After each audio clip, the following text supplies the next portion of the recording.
Iron Supporting Food Banks collects food and cash donations for needy families in Newham Borough and beyond. Please consider making a donation via their Just Giving page, the link for which you will find in the description section of this stream. Come on, you Irons! West Ham are massive, everywhere we go! West Ham are massive, everywhere we go! Everywhere we go! West Ham are massive, everywhere we go! West Ham are massive, everywhere we go! Everywhere we go! Good evening, ladies and gentlemen. Welcome back to the West Ham Massive. Thanks for joining us. If you're new around here, don't forget to hit the subscribe button and make sure you hit the like button as well for this particular stream. And don't forget to hit the bell as well, because then you'll be notified of all of the new content as and when it's added to the channel. We got to obviously talk about the game yesterday. It is what it is. Look, we're West Ham. You know, we're used to this sort of thing, this roller coaster of we beat a team that we're not expected to beat, and then we get beat the following game. Just when we're thinking that maybe things are starting to turn a corner, we're brought back crashing down to earth with a bit of a bump. But anyway, keep your eye on the ticker at the bottom. That will change. We'll get the morons, officials, on the ticker going across. I know that Anthony Taylor sort of is coming for a little bit of stick, and yeah, I mean, look, he wasn't the perfect referee, it has to be said, but I don't really think that he made a fundamental difference to the outcome. Let's start right at the very beginning. The teams were announced, and the team was the same as what took to the pitch against Newcastle United a few days earlier. I think probably most people were expecting that. And I don't really have any problems with the selection that was made. It has to be said, it was probably a team that in a lot of ways picked itself. We can obviously now, with the benefit of hindsight, look at it and go, maybe I wouldn't have picked this player, maybe I wouldn't have picked that player. But I think that most people would have probably looked at that starting 11 and probably been quite content with it, in all fairness. The Arsenal team, again, contained a lot of the names that you probably would have hoped they wouldn't have made it, like Martin Odegaard, Declan Rice, but they did make it. Bukayo Saka, he started on the right and was in direct competition with Emerson. Gave him a really torrid time, but we'll talk about that. Yeah, I mean, it's one of those. 10 minutes in, and you sort of like, to be fair, I thought that we looked like we was probably going to be up against it right from the word go. And within 10 minutes of the game starting, we had a corner, which I think was conceded cheaply, in all honesty. But once you've conceded the corner, do your job, mark your opposite number. Don't let them get a free run. What happened? Saka takes the corner, arcing ball, good delivery in fairness, and Gabriel makes a move. He's off. He's got no one near him. He gets a powerful contact on the ball, steers it past Fabianski, 1-0 to Arsenal. And you're sitting there going, well, that is not a great start. That is a pretty poor start as it goes. And it went from bad to worse, didn't it? Now, I know that there are probably some people that might be watching this that maybe didn't go to the game. Maybe you've only seen highlights and maybe might be thinking, on the basis of the halftime score being the same score line at full time, that there was something of improvement in the second half. And I will debunk that theory. But let's get the first half out of the way. So 1-0 down, you're thinking, okay, look, not a good start, but we need to dig in. We need to show a little bit of character, a little bit of determination, and just not concede another goal too quickly. You know, try and sort of like go manage the game next 10 minutes, 15 minutes, whatever. Just get your foot on the ball, keep possession, try and build from there. No, absolutely not. And to be fair to Arsenal, look, what they did to us, they can do to most any other Premier League team when they're on their game. The second goal was a great footballing move. You know, I could probably point fingers defensively. We got cut open, but you've got to say that the sort of like the 1-2 that Saka played with Odegaard to sort of break the line, get into the penalty box, and then he plays this ball that sort of just perfectly bisects the back line and the goalkeeper and finds its way to the back stick. There was Leandro Trossard. He couldn't miss. He really couldn't miss if he tried. 2-0. And at that point, I'm sitting there thinking, this could be like last season, a 6-0. This really could be bad. And nothing really sort of seemed to go right from that point onwards. You know, everything we did was going horribly wrong. I mean, just to sort of back the truck up a bit, we did actually get the ball in the back of the net, but it was ruled out for offside. It was Crescencio Somerville that made the break and steered the ball. I thought it was a good finish, actually. Sort of like lofted it over David Raya, but it was offside in fairness. So the goal was correctly ruled out. But at 2-0, you're like, oh, this is an awful start. And then it's 3, and it was a penalty. Paqueta's dangling his leg out. I mean, there's an argument to be said that in days of old, that would have never been a penalty, but we're in the year 2024, and you dangle a foot out, like dangle your leg out like that, and you've got a nippy winger that's sort of like cutting across you. They feel the contact. He's gonna go down. Of course he is. He throws himself to the floor. Couldn't get down quick enough. And referee blows his whistle, points to the spot. You knew what was coming. As soon as it happened, I was like, yeah, okay, here it comes. Penalty was awarded, and it was taken by Martin Odegaard. Fabianski, in fairness to him, he went the right way. He's got a good record with penalties, but he couldn't keep it out. And we're 3-0 down. And again, the game was effectively killed with the 4th goal. I mean, let's be fair, probably it was killed with the 3rd goal, if we're being honest. But 4th goal really just put the exclamation mark, and you knew that the 3 points were not coming to us from that point on. 4th goal, the sort of lofted ball over our back line. Max Kilman's running towards his own goal. He stretches out a leg to try and get something on it and hook the ball clear, completely misses, collapses to the deck. In nips Kai Havertz, steers the ball past Fabianski. Again, nothing that Fabianski could do, in all honesty, as far as that was concerned. 4-0. And as I say, if you wind the clock back to the game that the corresponding fixture last season, we were 4-0 down at half time. We're 4-0 down after, 34, 35 minutes at this point. And you're thinking, here we go again. You're thinking this could be another really damaging defeat. And then all of a sudden, and I was up in the gods, and I'm gonna have a little bit of a moan here and say that there was, at that point, one of my kids turned around. If it was my daughter that turned around, and said, "Dad, look over there. There's a fight that's starting." And I looked, and sure enough, there was a bit of a commotion going on just opposite where I sat, just sort of like a little bit across and down. And yeah, it was all kicking off, and I'm like, what the bloody hell's going on there? Now, I found out latterly, it's the usual thing, and I've said about this a good number of times. If you've watched this channel before, you'll know that it's a little bit of a bugbear of mine, that this thing of allowing fans into the home end that are blatantly wearing colours of the opposition. Now, there is an away end for a reason, guys. It's a very nice notion to think that you could have fans of other clubs sitting alongside you and you can all get along, okay? This is not rugby union. This is not cricket. This is not hockey.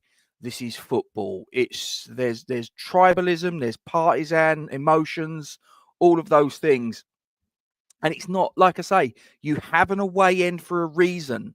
The away end is for the away fans. They don't come in the home end.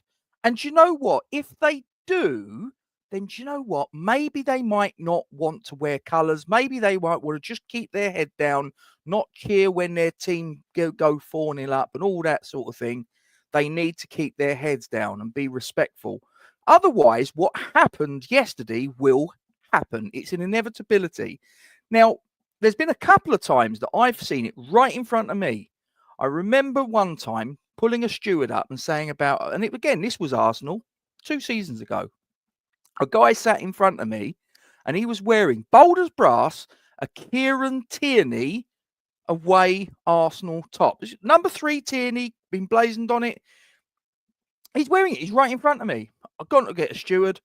The stewards come and sort of like asked him and his mates to come down. And I'm like, okay, fine.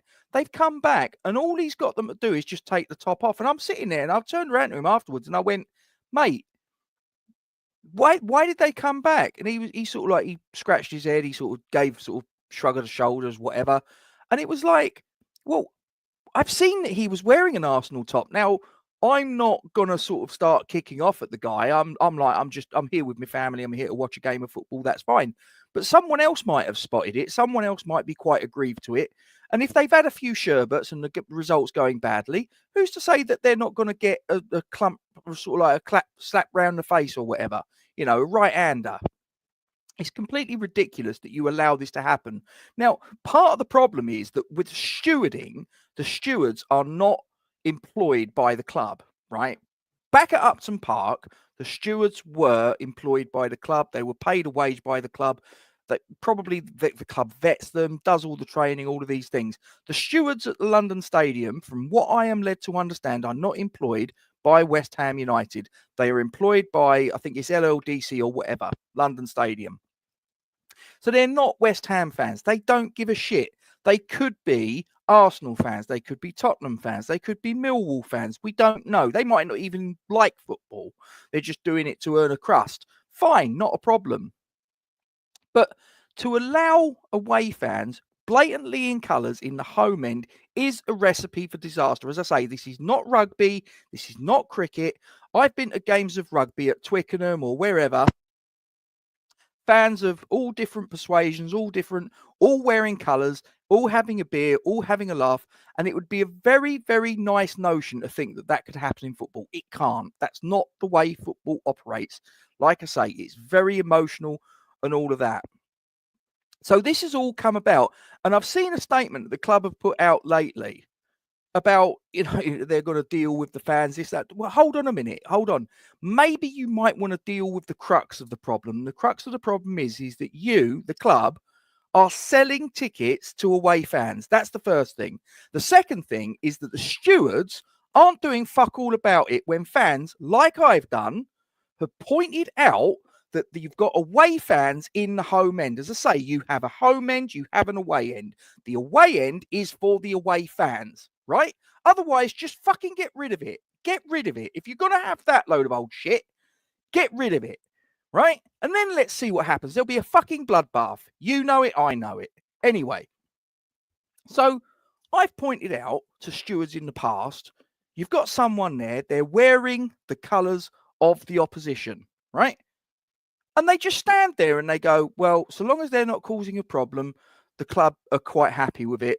You know, it's not a problem. Not a problem. Not a problem.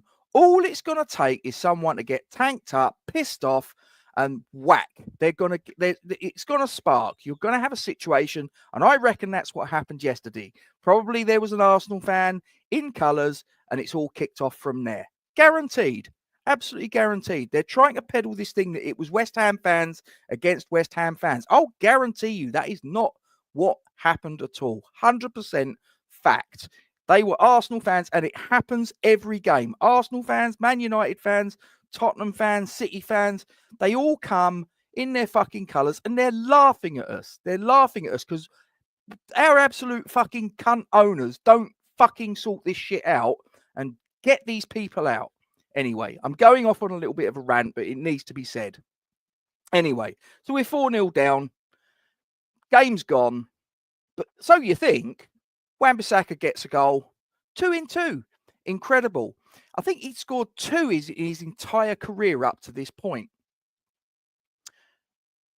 Soler, who had been pretty anonymous up to this point, if I'm being honest.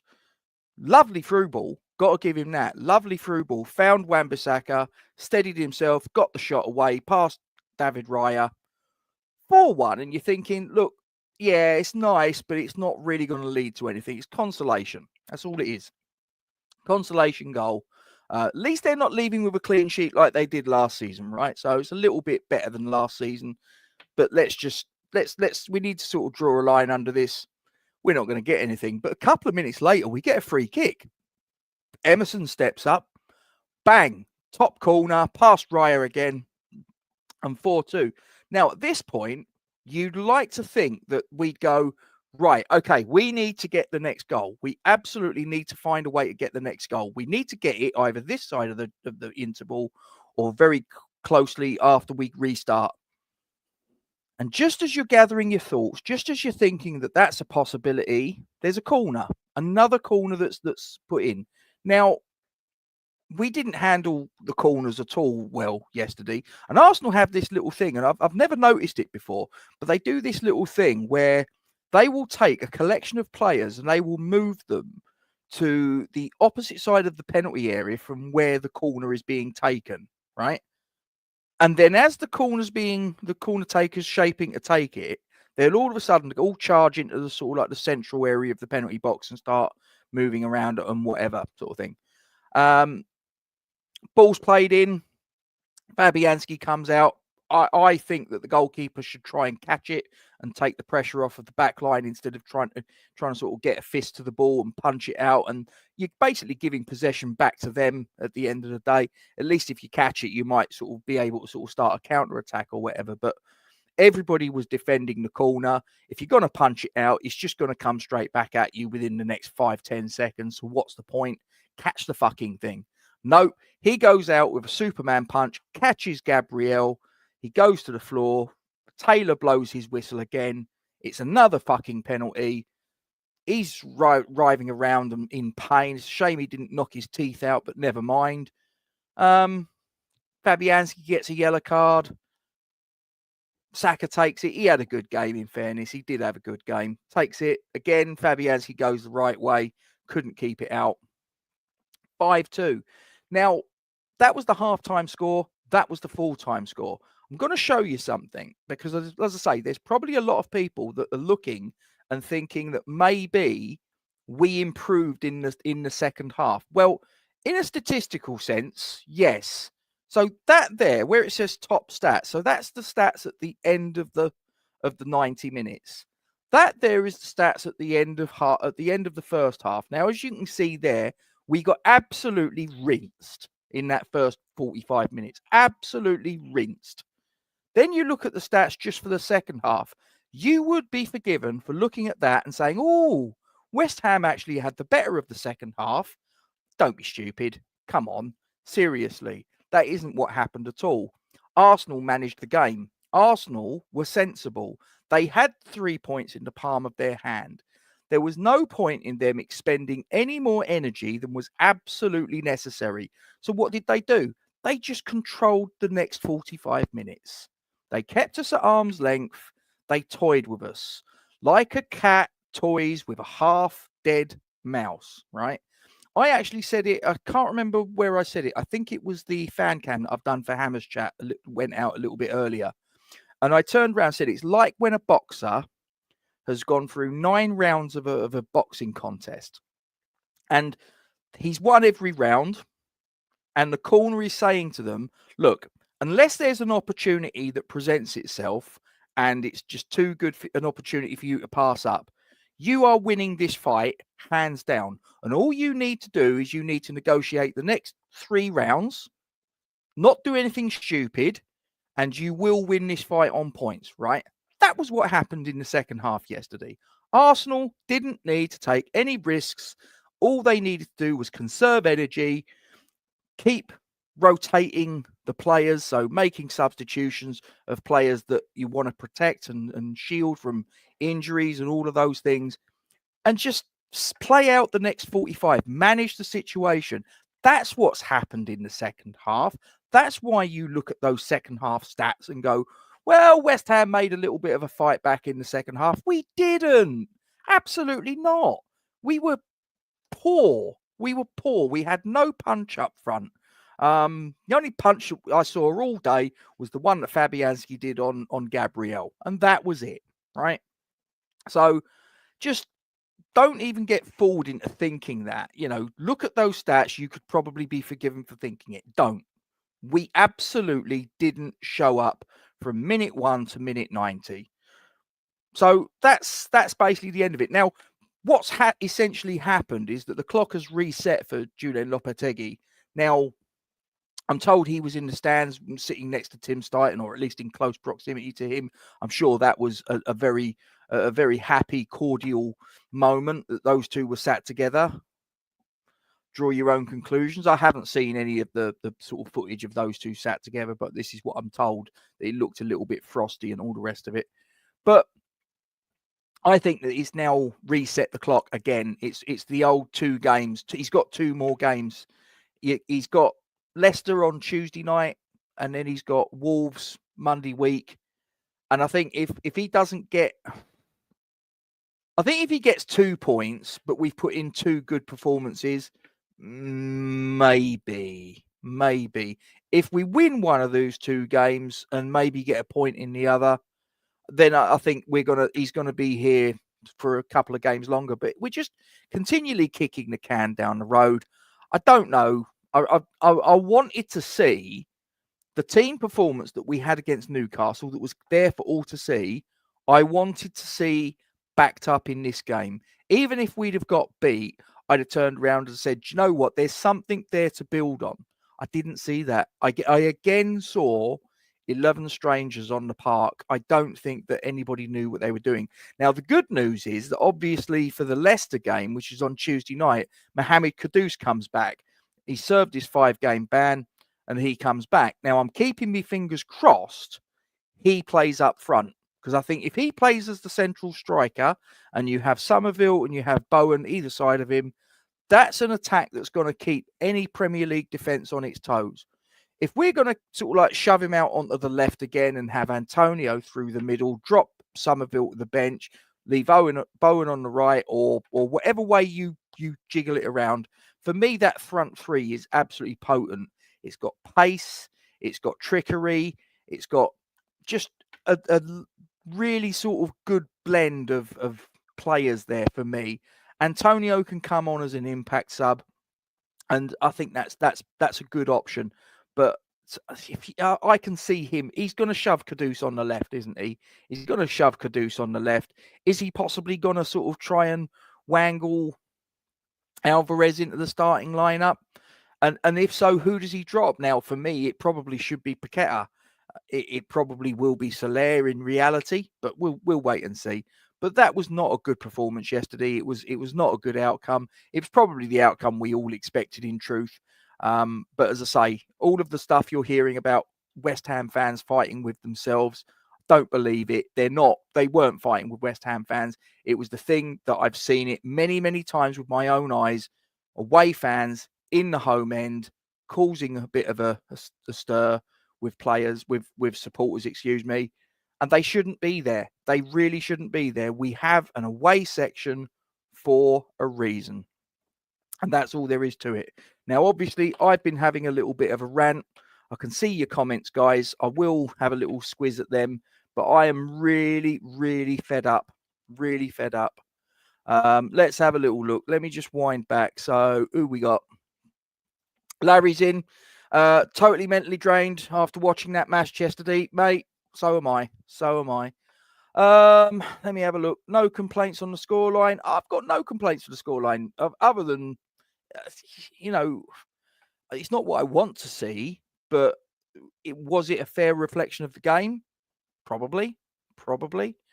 Colin, hope you're well. Lobby has to go, he says. Yeah, I think like I say, next 2 games is probably what will determine it, mate. So my only argument with that pen is that if it's a West Ham player, would we have got it? I seriously doubt it. And the Fab pen for me isn't a pen. Never seen one. Look, he's come out sort of like he's punched the guy. He's probably endangered him. So I do think it was a penalty, in all honesty. I don't think there was any problem with either penalty award. I'm just having a little look at your comments and just seeing what else. Adrian says, Arsenal fans don't do respectful. It's why I want Liverpool to win the league this season. They used to be, though, Adrian. They used to be a sort of like a good respectable club. So, and Damien alludes to it. I mean, they're not all complete twats. As I say, my late grandfather was an Arsenal fan, so yeah. Our fans are acting as if they wouldn't be due. Yeah, I mean, look, be jubilant. Be jubilant in the away end. Don't do it in the home end, mate. You shouldn't be there. Seen it so many times at London Stadium. Away fans in the home end. The stewards at London Stadium, as far as I'm aware, are event stewards, not football stewards in most cases. They shouldn't be there. Like I say, the stewarding, the club allowing them to fucking buy the tickets in the first place. There's no due diligence. There's no quality control. It's just, okay, you've got sort of like 50 quid or whatever. No problem. We'll sell you the ticket. Absolutely pathetic. Yeah, exactly. Yeah, exactly. You only need to client's reference number, and that's it. You could be a Man United fan. You could be a Tottenham fan. It doesn't matter. You can just get a ticket, and they don't care. They really don't. Let's just have a little look. Those 2 goals were quality. The only good part of the match. What, the 2 for us? Yeah, I mean, it was a great free kick. And all of a sudden, Wan-Bissaka's turned into Cafu. So how on earth can we do Newcastle away? Look, how many times, Fremmer? That's West Ham, isn't it? You know, we do stuff like that. That is just the stuff we do. They are. I'm not going to argue with that, Will. They are far better. But I just want to see a little bit of fight and determination. And I didn't really see that. Yeah, Lopetegui was a goalkeeper. Yeah, I've seen some of his antics, mate. You don't want him to come out of retirement. You really don't want that. Words and pictures, hope you're well. I wouldn't be surprised if trying to put yourself in the way of the punch of Fabianski was a tactic because he always punches. I think that's possibly a little bit of a stretch. We'd have been KO'd second round if that was boxing. I think it might have been the first round, mate, to be fair to you. I wrote letters years back to newspaper where they printed in the papers about why I didn't want Sullivan at the club when they sacked Zola. I detest the guy, says Colin. Just having a little look. I used to see Mourinho around Ham Common in the 2000s when in training, jogging. Does he still have his place there? I've got no idea, mate. No idea whatsoever. But yeah, I mean, that's pretty much me, guys. I'm going to wrap it up there because I think I've made me point very clear about the match being, like I say, you could look at the stats and think that we made a comeback in the second half of sorts. We didn't. It was just that Arsenal managed the game correctly. And as far as fans fighting, you know, West Ham fans fighting with each other, it wasn't West Ham fans fighting. It was Arsenal fans in the home end and West Ham fans getting the ump with it. They shouldn't be there. In football, in England, in all around Europe, there is an away end for a reason. But the problem is our stewards don't steward it properly. They don't deal with the situation when it's brought to their attention. They just shrug their shoulders. The club are complicit in this, and now the club are trying to put the blame on the door of West Ham fans. Completely ridiculous. Throwing your own under the bus. Well done, David Sullivan, you absolute cunt. Anyway, I'm going to disappear. Thanks for watching. Please don't forget to drop a like on this stream. If you haven't already done so, subscribe to the channel, hit the bell icon, all of those good things. Please don't forget to give your support to the Iron Supporting Food Banks charity as well. We'll see you next time. Come on, you Irons. Iron Supporting Food Banks collects food and cash donations for needy families in Newham Borough and beyond. Please consider making a donation via their Just Giving page, the link for which you will find in the description section of this stream. Come on, you Irons. West Ham are massive.